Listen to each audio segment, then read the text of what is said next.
Assalamualaikum warahmatullahi wabarakatuh. Haturan mitra-mitra pemirsa YouTube dongeng Mang Guru. Wilujeng wayah kieu wilujeng patepang dangu sareng Mang Guru dina acara ngadongeng anu mana dina waktos ayeuna Mang Guru bade mangdongengkeun dongeng anu kantos didongengkeun di YouTube ku Mang Guru.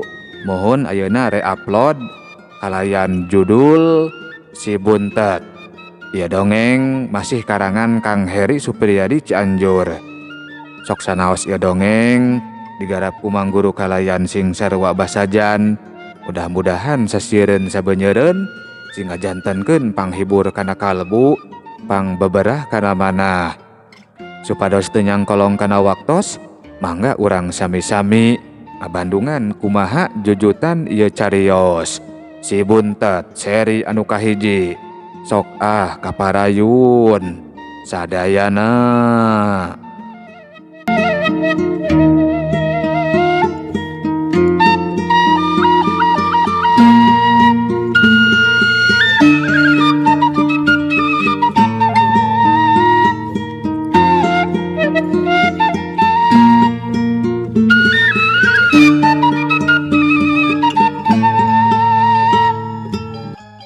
Mitra-mitra pemirsa YouTube dongeng Mang Guru. Maha Suci Gusti anu nyiptakeun alam tur sakabeh eusina, ku kabeungharan anu maha kawasa kabeh manusia taya anu sarua boh tina jalan hirupna titis tulis bagja dirina pon kitu deui dina rupana. Sok sanajan aya istilah kembar, aya wae beda nama rek dina awakna boh dina pasipatanana. Si Gajang Nunu budak umuran 10 tahunan, budak kampung Baulisung, di hiji pilemburan anu aya di mumunggang gunung. Jang Nunu kawilang budak anu pinter tur calakan, ngan Jang Nunu rada beda tinulian dina pangawakan ngan ukur sadada lamun dibandingkeun jeung babaturan anu saantaragan jeung manehna. Henteu ari disebut kerdil mah, da dedegna mah wajar-wajar wae ngan pedah pendek pecekrek beda ti batur.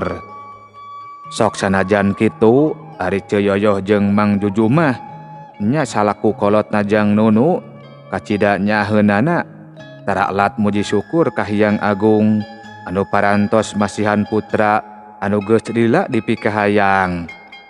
"Tat, Buntet, urang nguseup yuk," cek saurang budak gegerawan di buruan. Heueuh geus geunah deui Jang Nunu sok disebut Si Buntet, pedah pangawakanana anu pendek pecekrek. Kolot Jang Nunu anu geus biasa deui teu ngarasa ambek, teu ngarasa keheul kanu jadi anakna dilandih ngaran teh. Malah mah Mang Jujum oge nyebutna teh sarua jeung batur, nyebutna Buntet. Ceyoyoh we anu tara pipileueun teh. "Mak, rek nguseup heula nya," cek Si Buntet amitan ka indungna. "Nya Jung, kadeweh mun hujan buru-buru baliknya, bisi caah wahanganana," tembal Ceyoyoh tara weleh ngingetan. Mitra-mitra pemirsa YouTube dongeng Mang Guru sanggeus diidinan Si Buntet jeung baladna arindit nuju hiji walungan anu pernahna kalereun lembur. Sajajalan uplek ngawarangkong, bari sakali-kali ngomekeun tali jejer anu leupas tina cekelan. Heueuh da bubuhan jejer budak ngan ukur tina awi kirisi, talina ngan ukur 1 meter anu ditalikeun dina tungtungna. "Penta cacingna oi, uing mah rek ti belah dieu heula," cuk Si Buntet sanapina ka sisi walungan. Teu nembal gancang babaturan Si Buntet ngaduakeun cacing anu dibuntel ku daun taleus. Kojengkang Si Buntet ngadeuketan hiji lintung, jeleng kana luhureun hiji batu. Sanggeus useup di cacingan, lung dialungkeun ka tengah lintung. "Meunang can man," cek Si Buntet agarawa ka baturna anu ngaran Si Lukman, anu keur nagog di sisi lintung hilireunana. "Karek ge celom atuh," tembal Si Lukman. Aya kana saparapat jamna Si Buntet nungguan jejerna. Aya eta oge anu nyanggut mah jejerna mendeng diangkat jungjung ngan edas teu beunang-beunang. Dina kaayaan kitu ujug-ujug karanyad jedud. Karasa aya anu nyanggut rada tarik batan samemehna, si buntet curinghak bari taki-taki rek nyentokeun jejeurna. Karanyad jedud sak. Sakilat si buntet nyentok jejeurna ngan giriwil. Lauk mas beureum saukuran 4 ramokolot gegerebegan dina useupna. Uing menang lauk mas oi. Uing menang lauk mas oi. Kalayan paroman anu pohara bungahna, si buntet nembongkeun lauk ka si Lukman. Ari si Lukman mah ngan saukur molohok bari kabita. Gep lauk ditewak ku si buntet, gancang dilaan tina useupna. Ampun, lepaskeun kaula, kaula hayang hirup. Aya sora anu tanpa jirim, ngan gebeg si buntet ngagebeg bari culang cileung ditenan sakurilingeun eta patempatan. Ngagebeg deui wae si buntet sabab tetela anu ngomong teh geuning lauk mas beureum anu keur dicekelan ku manehna. Asa aya anu nyeredet kana hate si buntet, asa karunya ka lauk mas anu keur dicekelanana. Lung lauk mas dialungkeun deui ka tengah lintung. Nuhun pisan, kaula geus dibebaskeun. Ceuk lauk mas, nunuhunan anu saterusna mah ngarelep gubay geboy asup kana sela-sela batu. Gedig si buntet indit nyampeurkeun ka babaturanana. Ana, nempo euy lauk teh, badag atawa henteu? Kurang sidik tadi mah. Tanya si Lukman bari ngareretan keresek hideung anu ditalikeun dina cangkeng si buntet. Aduh, lepas deui euy. Hese geus lepas mah diusupan deui oge. Sok kapokeun geuningan. Tembal si buntet teu nyaritakeun kajadian anu sabenerna. Duh, lebarnya, tapi baelah, ain milik meureunnan. Tempa si Lukman. Si buntet ngan saukur unggek. Geus kitu mah celom miluan ngan celomkeun jejeurna digigireun jejer anu baladna. Mitra-mitra pumirtub dongeng Mang Guru, pas sore si buntet jeung si Lukman geus marulang deui ka lemburna. Siga sasari tarawani leuwih ti waktu asar balik ka imahna teh, da Ceyoyoh sok bawel nyarekan lamun burit-burit teuing mah. Ah meunang tat, tanya Mang Jujum sadatangna si buntet ka tepas imah. Meunang sakieu pak, ceuk si buntet ngacungkeun keresek. Ujang, tunda we di dinya, jugra mandi. Eta mah urang goreng ku emak, ceuk Ceyoyoh. Kituna teh bari meresan cangkir urut ngopi salakina. Sok keresek anu eusina beunteur jeung jeler digantungkeun dina paku anu aya dina tihang tepas. Kaloyong si buntet ka jero imah, anu saterusna mah kebat kacai rek ngadon mandi.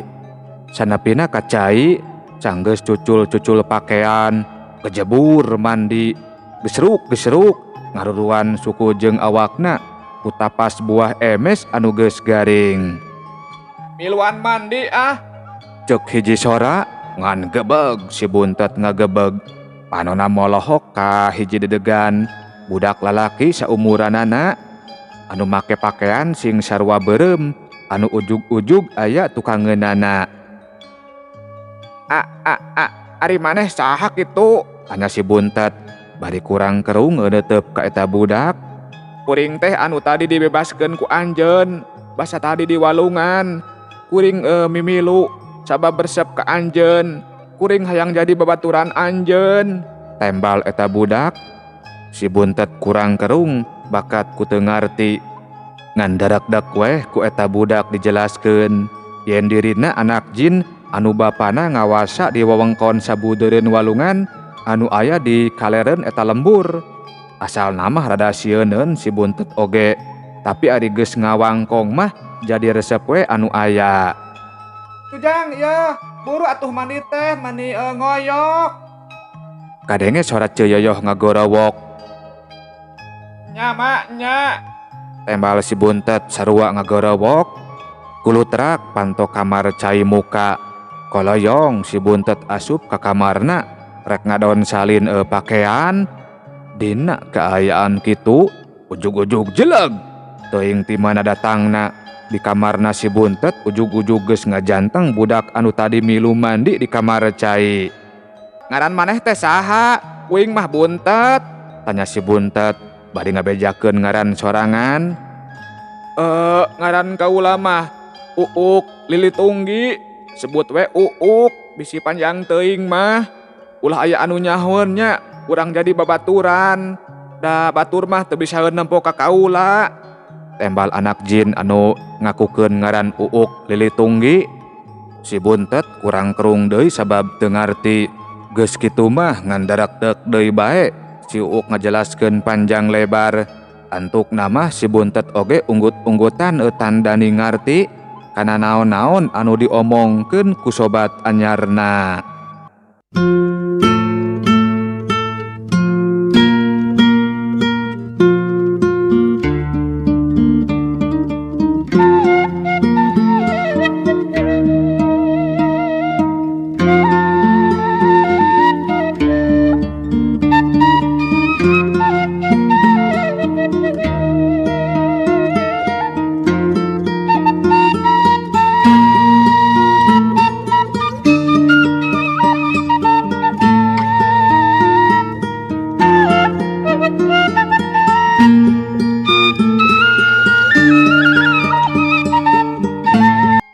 Mitra-mitra pumiareup dongeng Mang Guru, sakumaha umumna barudak anu keur meujeuhna raresep ulin. Kirawan cisore si Buntet geus disalamper ku babaturanana. Ari Ceyoyoh jeung Mang Juju mah tara geureuhan da ngarasakeun kana karesep budak jeung ngahargaan babaturanana anu raresepeun kanu jadi anakna. Loba anu resepeun ka si Buntet teh. Budakna tara haraka batur. Lamun sakalieun boga daheureun oge sok babagi jeung batur ulina. Anu tangtuna oge eta kabeh sifat hade teh teu leupas tina atikan anu jadi kolotna, anu teu weleh ngajarkeun ahlak hade kanu jadi anakna. Euy, urang neangan cecenet yuk di kebon Mang Jaja. Ajak si Lukman, sobat dalitna anu tara tinggalin abring-abringan jeung si Buntet. Embung, Mang Jaja mah galak. Tembal baladna anu saurang deui.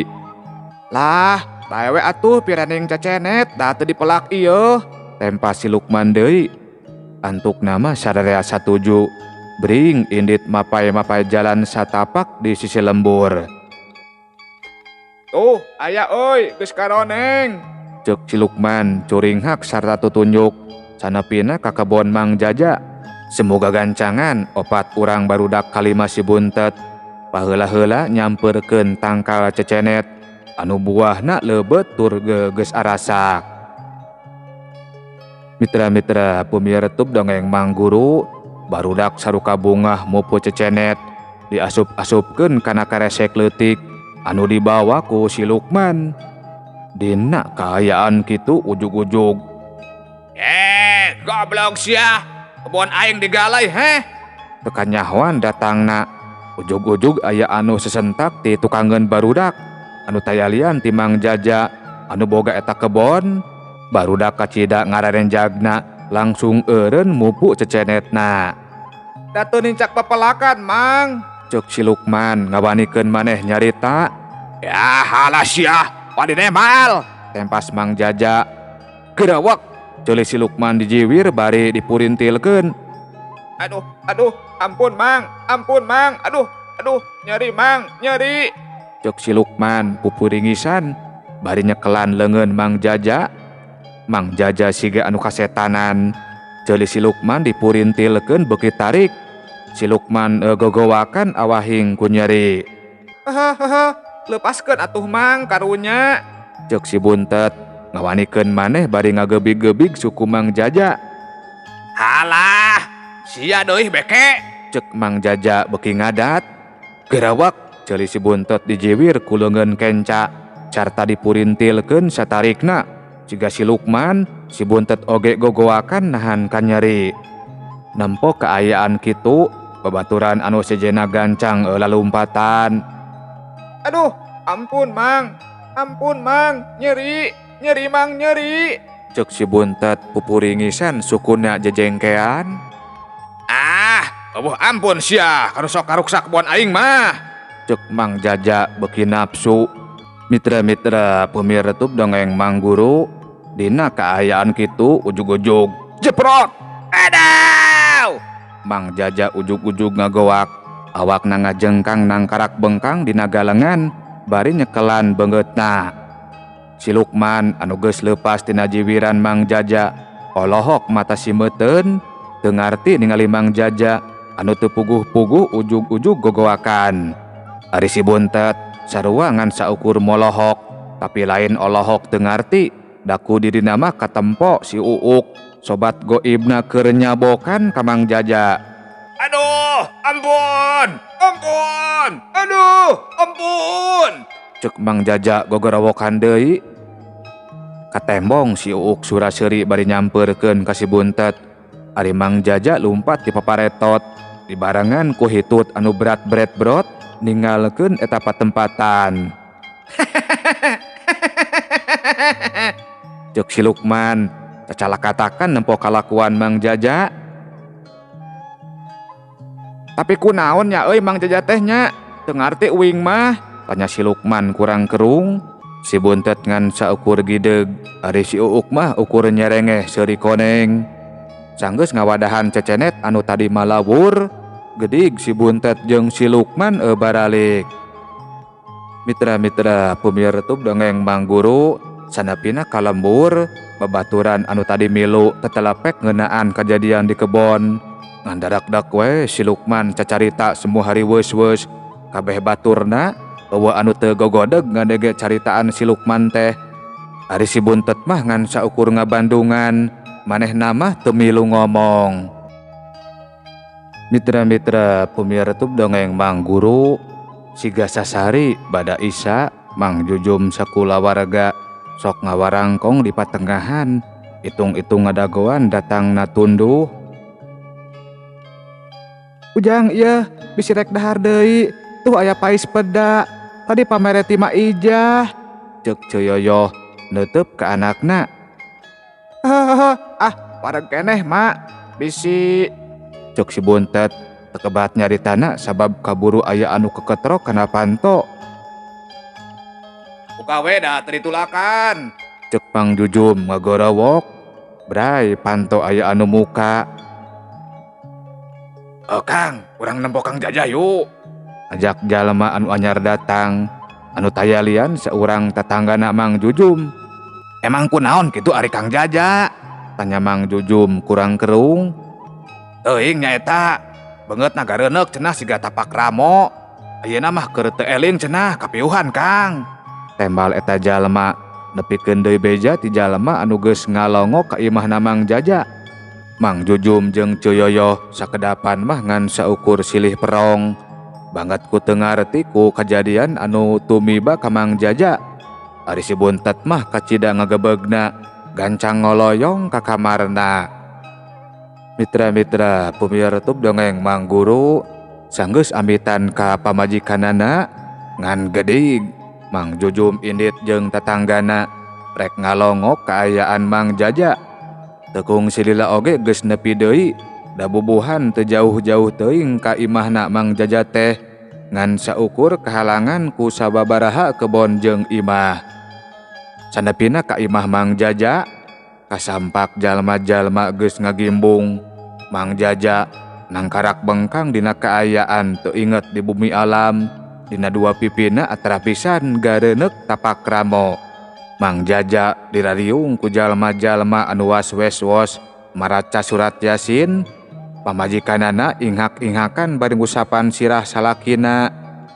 Hujang sia hujang, ceuk saurang dukun anu keur marancahan Mang Jaja bari ngepret-ngepretkeun daun seureuh kana beungeut Mang Jaja. Mang Jaja teu usik-usik, teu ngareret-eret acan, da bubuhan keur kapiuhan. Yeh, cag heula nya hei.